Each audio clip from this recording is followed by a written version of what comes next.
గట్టిగా ఢిల్లీకి వినిపించాలి, మోడీ గుండెలు అదరాలి. జై కాంగ్రెస్. ధన్యవాదాలు మిత్రులారా. సామాజిక న్యాయ సమరభేరి కాంగ్రెస్ పార్టీ ప్రాణ సమానులైన గ్రామ కమిటీ అధ్యక్షులు,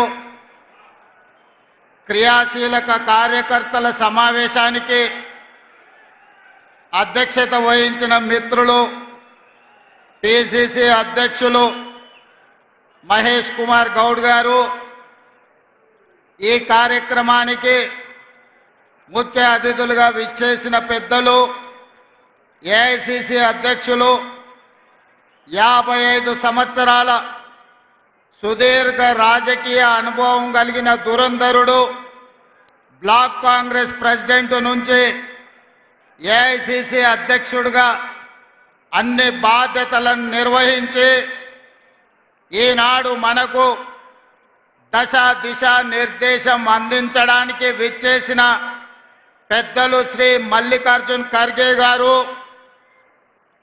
ఎన్ఎస్వై నుంచి నేటి వరకు ఓటమి ఎరగకుండా కాంగ్రెస్ పార్టీ క్రియాశీలక రాజకీయాలలో రాటుదేలి కేరళ నుంచి ఈరోజు ఢిల్లీ స్థాయిలో ప్రధాన కార్యదర్శి ఆర్గనైజేషన్ బాధ్యత తీసుకుని వివిధ రాష్ట్రాలలో కాంగ్రెస్ పార్టీని సమన్వయం చేస్తూ సమస్యలను పరిష్కరిస్తూ ఈరోజు మనకు అండగా నిలబడడానికి విచ్చేసిన పిఏసి చైర్పర్సన్ కేసీ వేణుగోపాల్ గారికి, ఉప ముఖ్యమంత్రి వర్యులు మిత్రులు బట్టి విక్రమార్క గారికి, వేదికను అలంకరించిన సహచర మంత్రివర్గ సభ్యులు, పార్లమెంట్ సభ్యులు, శాసన మండలి సభ్యులు, శాసన సభ్యులు, వివిధ కార్పొరేషన్ల చైర్మన్లు,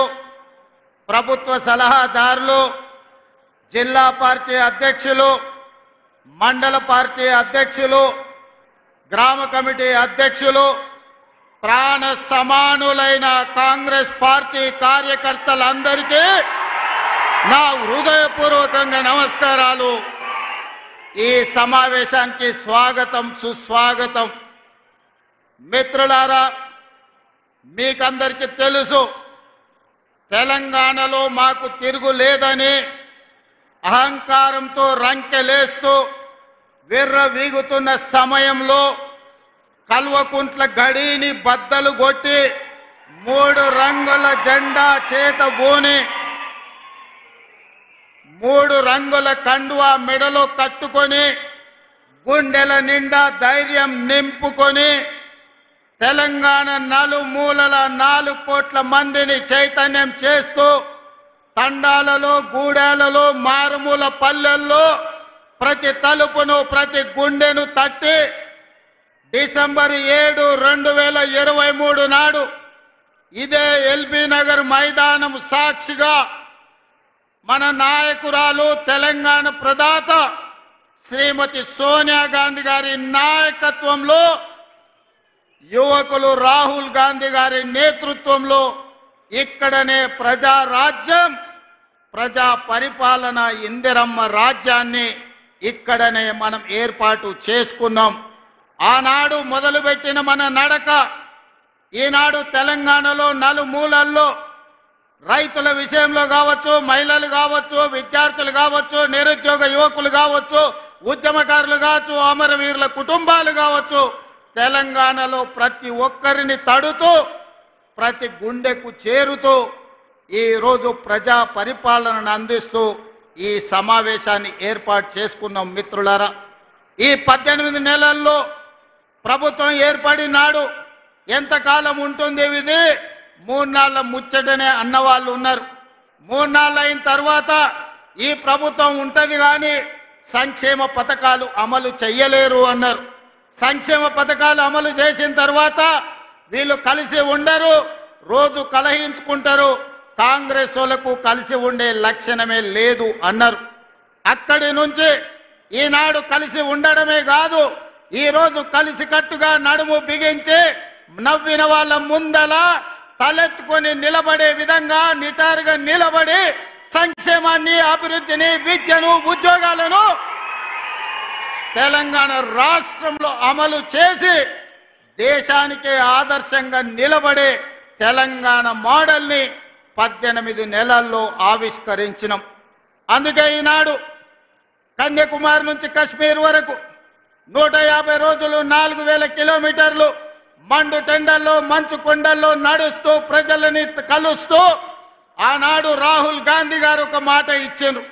మీరు తెలంగాణలో కాంగ్రెస్ ప్రభుత్వాన్ని ఏర్పాటు చేయండి, తప్పకుండా తెలంగాణ రాష్ట్రంలో జనగణనతో పాటు కులగణన చేస్తాం, అదే కాకుండా మాదిగ ఉపకులాలకు సంబంధించిన ఎస్సీ వర్గీకరణ చేసి తీరుతామని రాహుల్ గాంధీ గారు మాట ఇస్తే 2024 ఫిబ్రవరి 4 నాడు మొదలుపెట్టి 2025 ఫిబ్రవరి 4 నాడు సంవత్సరం తిరిగే లోపల సామాజిక న్యాయం చేస్తూ కులగణను పూర్తి చేసి ఎస్సీ వర్గీకరణ చేసి జాతికి అంకితం చేసి ఫిబ్రవరి 4ను సోషల్ జస్టిస్ డేగా ఈరోజు తెలంగాణ రాష్ట్రం జరుపుకుంటున్నది అని అంటే రాహుల్ గాంధీ గారి యొక్క ఉక్కు సంకల్పాన్ని ఈరోజు మనం అమలు చేస్తున్నాం. మిత్రులారా, ఈరోజు దెబ్బతిన్న ఆర్థిక వ్యవస్థ, అడగంటిపోయిన రాజ్యాంగబద్ధ సంస్థల ప్రతిష్ట, వీటన్నిటిని పునరుద్ధరించుకుంటూ ఒక్కొక్క కష్టాన్ని అధిగమించుకుంటూ ఒక్కొక్క సమస్యను పరిష్కరించుకుంటూ తెలంగాణ రాష్ట్రాన్ని అభివృద్ధి పదం వైపు నడిపించే పని ఈరోజు నేను నా మంత్రివర్గ సహచరులు ముందుకు తీసుకెళ్తున్నాం. కష్టాలు వచ్చినాయి, ఒడిదుడుకులు వచ్చినాయి, అయినా నిటారుగా నిలబడి తట్టుకొని వాటన్నిటిని అధిగమించుకుంటూ ముందుకు వెళ్తున్నాం. ఇవాళ మిత్రులారా, తెలంగాణ సమాజంలో 70% రైతాంగం, 70% రైతాంగం కోసం ఈ 18 నెలల్లో రైతు భరోసా కావచ్చు, రైతు బీమా కావచ్చు, లేకపోతే గిట్టుబాటు ధర కావచ్చు, రైతు రుణమాఫీ కావచ్చు, ఈ రోజు రైతులకు సంబంధించిన సంక్షేమ పథకాలలో సన్న వడ్లకు 500 రూపాయల బోనస్ కావచ్చు, 18 నెలల్లో ఈ దేశంకే ఆదర్శంగా నిలబడే విధంగా రైతాంగానికి 1,04,000 కోట్ల రూపాయలు ఖర్చు పెట్టి ఈ దేశంలో రైతులను ఆత్మగౌరవంతో నిలబడే విధంగా 25,55,964 మంది రైతులకు 21,000 కోట్ల రూపాయల రైతు రుణమాఫీ చేసి రైతులకు అప్పు రుణ విముక్తిని చేసిన పార్టీ ప్రభుత్వం కాంగ్రెస్ పార్టీ, తెలంగాణ ప్రభుత్వం అని ఈ వేదిక మీద నుంచి నేను గర్వంగా చెప్పదలుచుకున్న మిత్రులారా. ఆనాడు మీకందరికీ తెలుసు, తెలంగాణ రాష్ట్రంలో రైతులు వరి వేస్తే వరి కొనుగోలు చేయక ఐకేపీ కేంద్రాలను మూతవేసి ఆనాటి ముఖ్యమంత్రి ఒక మాట అన్నాడు, ఎవరైనా రైతు వరి వేసుకుంటే మీరు ఉరి వేసుకున్నట్టే, నాకు సంబంధం లేదు, రాష్ట్ర ప్రభుత్వం వరి కొనుగోలు చెయ్యదు అని ఆనాటి ముఖ్యమంత్రి గారు చెప్పారు. కానీ ఇందిరమ్మ రాజ్యంలో ప్రజాపాలనలో మనం ప్రభుత్వం వచ్చిన వెంబడే చెప్పినాం, మీరు ఎంతైనా వరి పండించండి, చివరి గింజ వరకు కొంటాం, చివరి గింజ వరకు కొనడమే కాదు 500 రూపాయల బోనస్ ఇస్తామని ఆ ఎల్ల మాట ఇచ్చినాం. 2024-25 సంవత్సరంలో భారతదేశంలోనే అత్యధికంగా వరి పండించినాం. ఎంతయ్యా అంటే 2,80,00,000 మెట్రిక్ టన్నుల వరి ధాన్యాన్ని ఉత్పత్తి చేసి ఈ దేశానికి ఆదర్శంగా నెంబర్ 1 స్థానంలో నిలబడ్డ రాష్ట్రం తెలంగాణ రాష్ట్రం. ప్రతి గింజ మన ప్రభుత్వం ప్రజా పాలనలో కొనుగోలు చేసిందని ఈ రోజు నేను గర్వంగా చెప్తున్న మిత్రులారా. అందుకే ఈనాడు రైతాంగం మొన్న జరిగిన మీరు చూసిండ్రు రైతు భరోసా కార్యక్రమం, అందరూ అనుకున్నారు గోతికాడి నక్కలాకి ఎదురు చూసిండ్రు, ఒంటె పెదాలకు నక్క ఎదురు చూసినట్టు రైతు భరోసాలో ఈ ప్రభుత్వం విఫలం చెందుతుందని ఆలోచన చేసిండ్రు.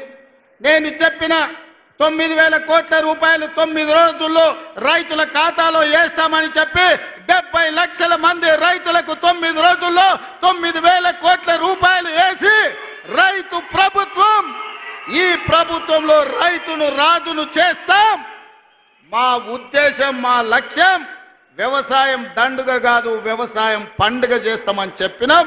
చేసి చూపించి ఆ ఘన విజయాన్ని సాధించి ఇవాళ రైతులు తలెత్తుకునే విధంగా ఇది రైతు రాజ్యం అంటే ఇట్లా ఉండాలి. 24 గంటల ఉచిత కరెంటు ఇవ్వాలి, రైతులు పండించిన పంట కొనాలి, రైతులకు రుణమాఫీ చెయ్యాలి, రైతులకు రైతు భరోసా ఇవ్వాలి అని ఈ రోజు ఈ ప్రజా పాలనలో ఇందిరమ్మ రాజ్యంలో మనం అమలు చేసిన మిత్రులారా. ఇవాళ ఎవరైనా సరే నేను సవాలు విసురుతున్నా, అది ఢిల్లీలో ఉండే మోడీ అయినా సరే, గల్లీలో ఉండే కేడీ అయినా సరే, చర్చ పెడతాం. పార్లమెంటులోనా, అసెంబ్లీలోనా రైతు రాజ్యం ఎవరు తెచ్చిండ్రు, రైతులకు అండగా నిలబడ్డది ఎవరో తేల్చుకుందాం. రాండి చర్చలకు.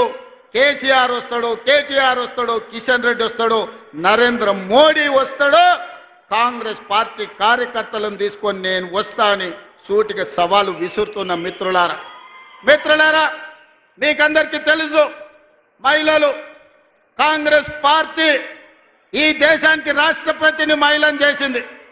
కాంగ్రెస్ పార్టీ ఈ దేశానికి ప్రధానమంత్రిని మహిళను చేసింది. ఆ ఉక్కు మహిళ శ్రీమతి ఇందిరాగాంధీ ఈ దేశంలో సీలింగ్ చట్టాన్ని తీసుకొచ్చి వేలాది ఎకరాలు, లక్షలాది ఎకరాల భూములను దొరల గడిలలో మూలుగుతుంటే ఆ భూములను గుంజుకొని దళితుల, గిరిజనులకు పంచిపెట్టింది. ఇల్లు లేని వాళ్ళకు ఇందిరమ్మ ఇల్లు ఇచ్చింది, కట్టుకోవడానికి పట్టా లేని వాళ్ళకు ఇంటి పట్టానిచ్చింది. దున్నుకునే వాడికి భూమి లేకపోతే దున్నేవాడికి భూమి అని గ్రామాలలో 25 లక్షల ఎకరాల భూమి ఇవాళ ఇందిరమ్మ ఇచ్చింది. ఆదివాసీలకు 10 లక్షల ఎకరాల పోడు భూముల పట్టాలు ఇచ్చింది ఇందిరమ్మ ప్రభుత్వం. ఇవాళ పేదవాడు సొంత ఇల్లు ఉన్నా, సొంత ఇంటి స్థలం ఉన్నా, దున్నుకోవడానికి భూమి ఉంది అంటే అది ఇందిరమ్మ ఇచ్చిన భూమి, ఇందిరమ్మ ఇచ్చిన ఇల్లు పట్ట, ఇందిరమ్మ ఇచ్చిన ఇల్లు అని చెప్పి నేను ఈ సందర్భంగా తెలియజేయదలుచుకున్న మిత్రులారా, ఇవాళ మీరు ఆలోచన చేయండి. ఇందిరమ్మ ఆనాడు తెచ్చిన సంక్షేమము, అభివృద్ధి ఈరోజు పేదవాళ్ళ జీవితాల్లో వెలుగులను నింపింది. అందుకే ఈరోజు ఏ సంక్షేమ పథకానికైనా ఇందిరమ్మ పేరు మనం పెడుతున్నాం. హైదరాబాదు నగరంలో పేదవాళ్లకు 5 రూపాయల భోజనం పెట్టాలని, పేదవాళ్లకు, కూలి పోయే వాళ్లకు పొద్దున్నే టిఫిన్ చెయ్యడానికి క్యాంటీన్లు పెట్టి ఇందిరమ్మ పేరు పెడితే ఈ తలమాచిన దద్దమ్మలు, సోయిలేనోళ్ళు ఇందిరమ్మ పేరు పెడతారా అని ధర్నా చేసిరు. ఒక్కనొక్కని బట్టలు ఇప్పదీసి కొడితే తప్ప ఇందిరమ్మ గొప్పతనం వాళ్ళకు అర్థం కాదు అని చెప్పి నేను ఈ సందర్భంగా తెలియజేస్తున్న మిత్రులారా. ఇవాళ మహిళలకు ఆర్టీసీలో ఉచిత ప్రయాణం దాదాపుగా 6,000 కోట్ల రూపాయలతోని ఆడబిడ్డలకు ఆర్టీసీలో ఉచిత ప్రయాణం ఇచ్చినాం. ఆర్టీసీ ఉచిత ప్రయాణమే కాదు, ఆడబిడ్డలకు 1000 బస్సులు కొనిచ్చి 1000 బస్సులు ఈరోజు ఆర్టీసీ కార్పొరేషన్కు, ఆర్టీసీ బస్సుల యజమానులను ఆడబిడ్డల్ని చేసిన చరిత్ర మనది. ఒకనాడు సోలార్ వ్యాపారం, పెట్రోల్ బంకు వ్యాపారం అంటే అదాని, అంబానీలు. కానీ ఇవాళ అదే సోలార్ బిజినెస్ 1000 మెగావాట్లు ఆడబిడ్డలకిచ్చి రాష్ట్ర ప్రభుత్వంతో ఒప్పందం చేసి ఇవాళ సోలార్ వ్యాపారం అదానితో పోటీ పడే విధంగా ఆడబిడ్డల్ని మన ప్రభుత్వం తీర్చిదిద్దింది. ఒకనాడు పెట్రోల్ బంకులు అంటే రిలయన్స్, అంబానీవి. కానీ ఇవాళ ఆడబిడ్డలకు జిల్లాలల్లో పెట్రోల్ బంకులు ఇచ్చి పెట్రోల్ బంకుల వ్యాపారం ఈరోజు ఆడబిడ్డలతో చేస్తున్నాం. గ్రామాలలో ఉన్న పాఠశాలల్లో చదువుకునే పేదవాళ్ళ పిల్లలే కాబట్టి ఆ పిల్లల తల్లులైన సెల్ఫ్ హెల్ప్ గ్రూపులకు సంబంధించిన మహిళలకు అమ్మ ఆదర్శ పాఠశాల పెత్తనం ఇచ్చి ఇవాళ బడి పిల్లల అటెండెన్స్ పంతుల్లో తీసుకుంటే పంతుల్లో అటెండెన్స్ మా పెద్దమ్మలు తీసుకుంటారు. పంతులు బడికి వచ్చిండా లేదా, ఈయన పిల్లలకు చదువు చెప్పిండా లేదా అని. ఆనాడు బట్టలు కుట్టే వ్యాపారం ప్రైవేటు కార్పొరేట్ కంపెనీలకు ఇచ్చిండు చంద్రశేఖరరావు. ఈనాడు బట్టలు కుట్టే వ్యాపారం ఆడబిడ్డలకు ఇచ్చినాం. హాస్టళ్లలో సరుకులు సరఫరా ఆనాడు టీఆర్ఎస్ లో ఉన్న ఒక నాయకుడు దోసుకుంటే ఈరోజు మహిళా సంఘాలకు కోడిగుడ్ల నుంచి కూరగాయల వరకు పాలు, ఉప్పు, పప్పు, బెల్లం, చింతపండు ప్రతి సరఫరా ఆడబిడ్డలు చేస్తారు. ఎందుకంటే వాళ్ళ బిడ్డలే ఈ సంక్షేమ హాస్టళ్లలో చదువుకుంటున్నారు. ఆ కన్న తల్లుల కంటే ఇంకెవరికి ఎక్కువ తెలుసు అని చెప్పి ఈరోజు కార్పొరేట్ కంపెనీలకి ఇవ్వకుండా ఈ వ్యాపారం మొత్తం ఈరోజు ఆడబిడ్డలకే అప్పజెప్పడం జరిగింది. అందుకే ఇందిరమ్మ రాజ్యం కాబట్టి ఆడబిడ్డల ఆత్మగౌరవం నిలబెట్టినాం. ఆడబిడ్డలకు ఆర్థికంగా వెసులుబాటు కల్పించడం. ఇదే కాదు, హైటెక్ సిటీ అంటే పెద్ద పెద్ద మల్టీ కంపెనీలకు ఒక వేదిక. ఇన్ఫోసిస్, విప్రో, మైక్రోసాఫ్ట్ లాంటి కంపెనీలు ఎక్కడైతే ఉన్నాయో అక్కడనే 3.5 ఎకరాలు 100 కోట్ల రూపాయల ఆస్తిని ఆడబిడ్డలకిచ్చి ఇందిరా సహాయ కేంద్రాలుగా వాళ్ళు ఆడబిడ్డలు చేసే ఉత్పత్తి వస్తువులను హైటెక్ సిటీ పక్కన ప్రదర్శించే విధంగా, అంతర్జాతీయ వ్యాపారంలో పోటీ పడే విధంగా ఇవాళ ఆడబిడ్డల్ని తీర్చిదిద్ది ప్రపంచంతోనే ఆడబిడ్డల్ని పోటీ పడే విధంగా ఇవాళ మనం తీర్చిదిద్దినాం. ఇదే కాదు, ఈనాడు 67 లక్షల మహిళలు ఈరోజు స్వయం సహాయక సంఘాలలో ఉన్నారు. నేను మా బట్టెనతోని, మా సీతక్కతోని, మా ఆడబిడ్డలతోని మాట్లాడిన రాబోయే రోజుల్లో తెలంగాణ రాష్ట్రంలో 1 కోటి మంది ఆడబిడ్డలను స్వయం సహాయక సంఘాలలో చేర్చి 1 కోటి మంది ఆడబిడ్డల్ని కోటీశ్వరులను చేయడమే లక్ష్యంగా ఈరోజు ప్రజా పాలన ఇందిరమ్మ ప్రభుత్వంలో మనం చెయ్యబోతున్నాం. అందుకే తండాలలో, గూడాలలో, మారుమూల పల్లెల్లో ఉన్న మా ఆడబిడ్డలకు ఈ వేదిక మీద నుంచి నేను విజ్ఞప్తి చేస్తున్నా, మీరందరూ స్వయం సహాయక సంఘాలలో చేరండి. మిమ్మల్ని కోటీశ్వరులను చేసే బాధ్యత మీ సోదరుడిగా మీ రేవంత్ అన్న తీసుకుంటాడు. ఇది నా మాటగా, సోనియమ్మ మాటగా ప్రతి తెలంగాణ ఆడబిడ్డకు ఈ వేదిక మీద నుంచి ఈరోజు మేము ఇస్తున్నాం. మిత్రులారా, మీకందరికీ తెలుసు, తెలంగాణ ఉద్యమం అంటేనే ఉద్యోగాల వేట. నిరుద్యోగ యువకులు లక్షలాది మంది రోడ్ల మీదకి వచ్చి నెలల తరబడి ధర్నాలు, దీక్షలు, ఉద్యమాలు చేసి ఆత్మ బలిదానాలు చేసుకొని అమరులై తెలంగాణ రాష్ట్రం తెచ్చుకున్నారు. వాళ్ళు తెలంగాణ రాష్ట్రం తెచ్చుకున్నదే పీజీలు, పిహెచ్డీలు చేసి ఈ రాష్ట్రంలో డాక్టర్లు, లాయర్లు, ఇంజనీర్లు, ఐఏఎస్లు, ఐపీఎస్లై తెలంగాణ పునర్నిర్మాణంలో భాగస్వాములు కావాలి అని. కానీ చంద్రశేఖరరావు ఏమన్నాడయా? గొర్రెలు, బర్రెలు, చేపలు, పందులు మీరు పెంచుకోండి, పేదవాళ్ళ పిల్లలు గొల్లోళ్ళు గొర్రెలు పెంచుకోవాలి, మాదిగోళ్ళు చెప్పులు కుట్టుకోవాలి, ఎరకలోళ్ళు పందులు పెంచుకోవాలి, మా ముదిరాజు సోదరులు చేపలు పట్టుకోవాలి అని మిమ్మల్ని అందరినీ అక్కడ పోమన్నాడు. ఆయన కొడుకు మాత్రం రాజ్యాలు ఏలుతారంట. ఇదే నా న్యాయం అని నేను అడుగుతున్నా చంద్రశేఖరరావు ఈ వేదిక మీద నుంచి. పేదోళ్ళ బిడ్డలు, వాళ్ళ తాతలు, ముత్తాతలు తరతరాలుగా గొర్రెలు, బర్రెలు, చేపలు, పందులను పెంచుకొని బతికి ఆత్మ బలిదానం చేసుకొని వందలాది మంది ప్రాణాలు ఇచ్చి తెలంగాణ రాష్ట్రం తెచ్చుకున్నది. డాక్టర్లు, లాయర్లు, ఇంజనీర్లు, ఐఏఎస్లు, ఐపీఎస్లై రాజ్యం ఏలాలనా లేకపోతే గొర్రెలు, బర్రెలు పెంచుకోవాలనా ఒక్కసారి ఆలోచన చేయండి. అందుకే మన ప్రభుత్వం ఏర్పడిన వెంబడే పెండింగ్ ఉండి నోటిఫికేషన్లు ఇచ్చి నియామకాలు జరగని ప్రభుత్వ ఉద్యోగ నియామకాలు మొదటి సంవత్సరంలో ఇదే ఎల్బీ స్టేడియం సాక్షిగా 60,000 ప్రభుత్వ ఉద్యోగాలు ఇచ్చిన నేను గర్వంగా చెప్తున్నా. ఇవాళ నేను సవాలు విసురుతున్న కిషన్ రెడ్డికి, కేటీఆర్కు, కేసీఆర్కు, నరేంద్ర మోడీకి. మొదటి సంవత్సరంలో మా ప్రభుత్వ ఉద్యోగాలలో 60,000 నియామకాలు చేపట్టింది. మీకు దమ్ము ఉంటే, ధైర్యం ఉంటే, చిత్తశుద్ధి ఉంటే మీరు సవాలు విసిరండి. 60,000 మందిని ఇదే ఎల్బీ స్టేడియంలో తెచ్చి తలలు మొత్తం లెక్క పెట్టిస్తా. ఒక్కటి తగ్గినా మీ కాళ్ళ ముందు క్షమాపణ చెప్పి నేను బయటికి వెళ్తా.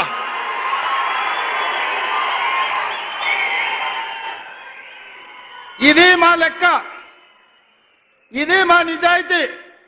ప్రైవేట్, కార్పొరేట్ కంపెనీల్లో 1,00,000 ఉద్యోగాలు ఇచ్చినాం.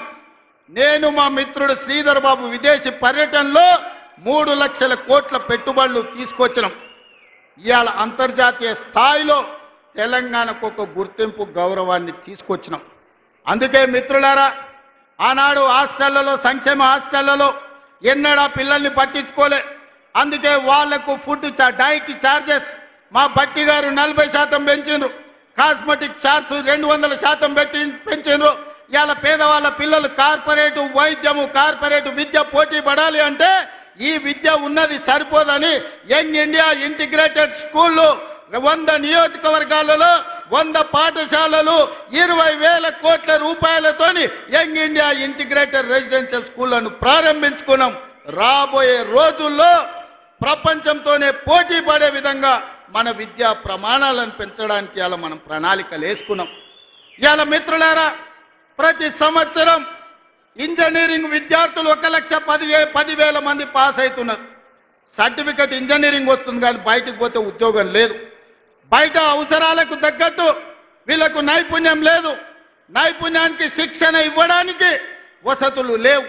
అందుకే ఆలోచన చేసి రాష్ట్ర ప్రభుత్వంలో యంగ్ ఇండియా స్కిల్స్ యూనివర్సిటీని ప్రారంభించి వేలాది మంది పేద పిల్లలకు స్కిల్స్ నేర్పించి తద్వారా ఉద్యోగ ఉపాధి అవకాశాలు కల్పించడానికి ఈ రోజు మన ప్రభుత్వం పనిచేస్తుంది.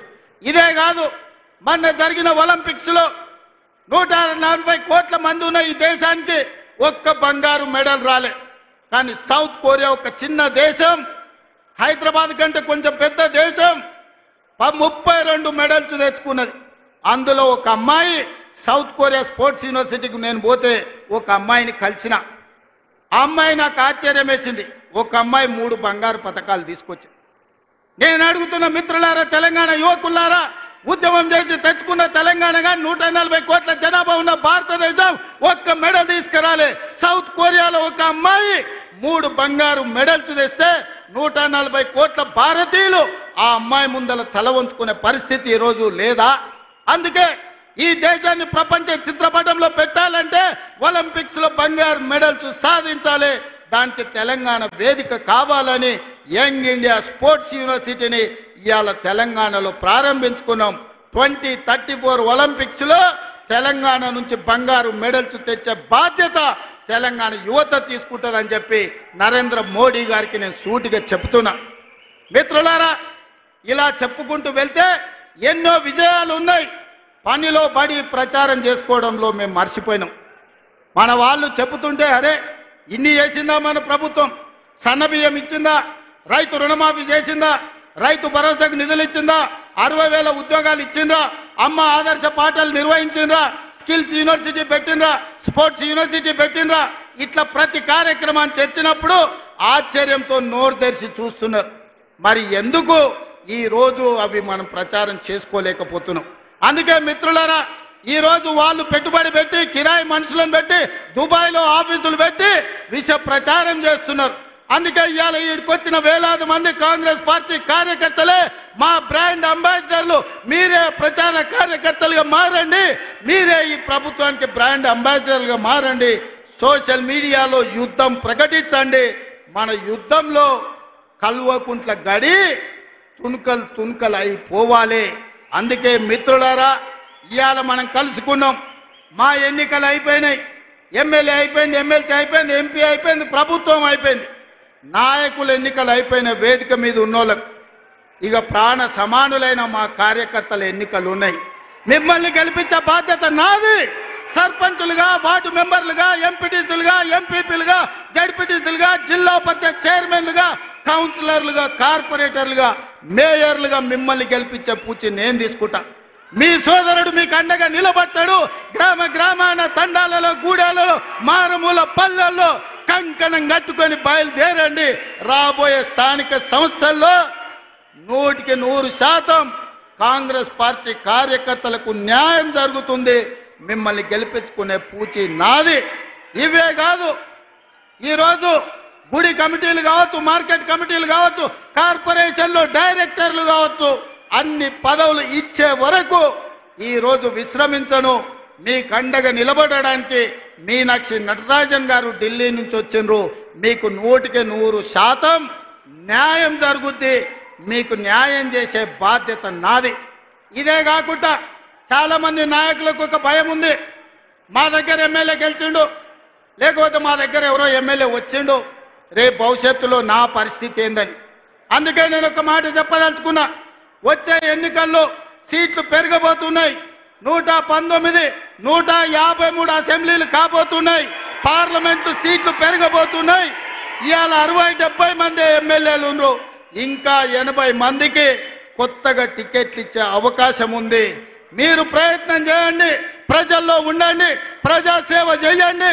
మీకు టికెట్లు ఇచ్చి గెలిపించుకున్న బాధ్యత, మిమ్మల్ని ఎమ్మెల్యేలను మంత్రులు చేసే బాధ్యత కాంగ్రెస్ పార్టీ, మల్లికార్జున్ ఖర్గే, రాహుల్ గాంధీ గారు తీసుకుంటారని నేను ఈ సందర్భంగా తెలియజేస్తున్నా. రాబోయే రోజుల్లో మా ఆడబిడ్డలకి ఇక్కడ కూర్చున్న మా మహిళలకు చెప్తున్నా, మహిళా రిజర్వేషన్ రాబోతుంది. 51 మంది కనీసం ఆడబిడ్డలు ఎమ్మెల్యేలు కాబోతున్నారు. 60 మంది దాకా ఆడబిడ్డలు అసెంబ్లీలో ఉండబోతున్నారు. 5-6 మంది కనీసం మంత్రివర్గంలో మంత్రులు కాబోతున్నారు. అందుకే సోదరులారా, యువకులకు నేను మాట ఇవ్వదలుచుకున్నా, మీరు కొట్లాడండి, ప్రజల్లో ఉండండి. మీరు అడగాల్సిన పని లేదు, మీరు ఢిల్లీకి వెళ్లాల్సిన అవసరం లేదు. మీ టికెట్ మీ ఊరికి మీ ఇంటికి తెచ్చిచ్చి మీ దోవ ఖర్చులు ఇచ్చి మిమ్మల్ని గెలిపించుకునే బాధ్యత కాంగ్రెస్ పార్టీ తీసుకుంటుంది. ప్రజల్లో ఉండే ఆడబిడ్డలకు టికెట్లు ఇచ్చి మహిళా నాయకత్వాన్ని పెంపొందించే బాధ్యత कांग्रेस पार्टी తీసుకుంటుంది. खड़गे जी, इस मंच से मैं आपको एक भरोसा, एक वादा करना चाहता हूं।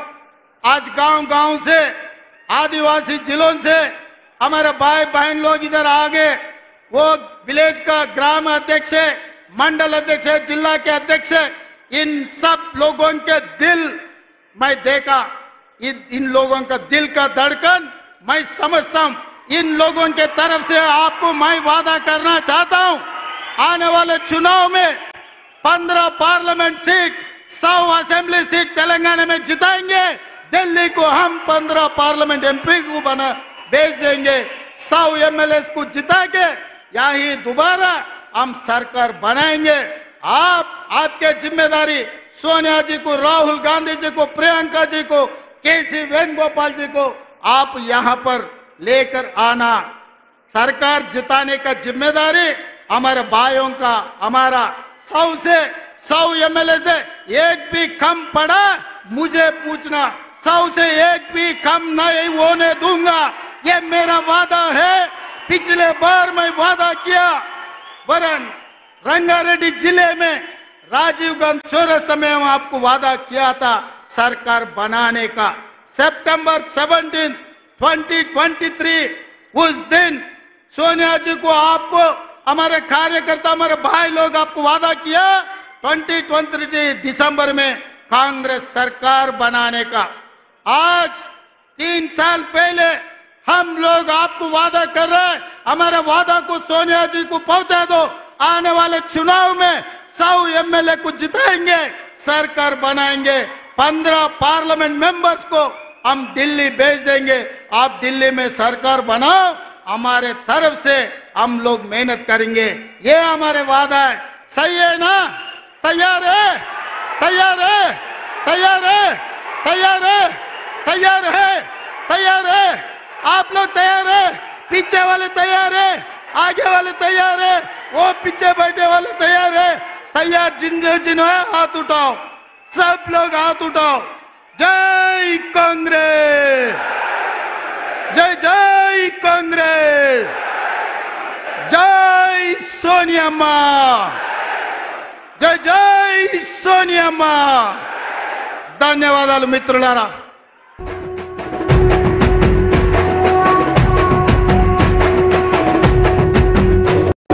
మూడు రంగుల జెండా బట్టి సింగమోలే కదిలేనాడు ఒక్కరో కాంగ్రెస్ సూర్యుడు మన రాహుల్ గాంధీ నిగదీసి అడిగే మునగాడు వీడు భూమిన వానైతాడు బీద సాదల ధైర్యం వీడు దోపిడి దొంగల భరతం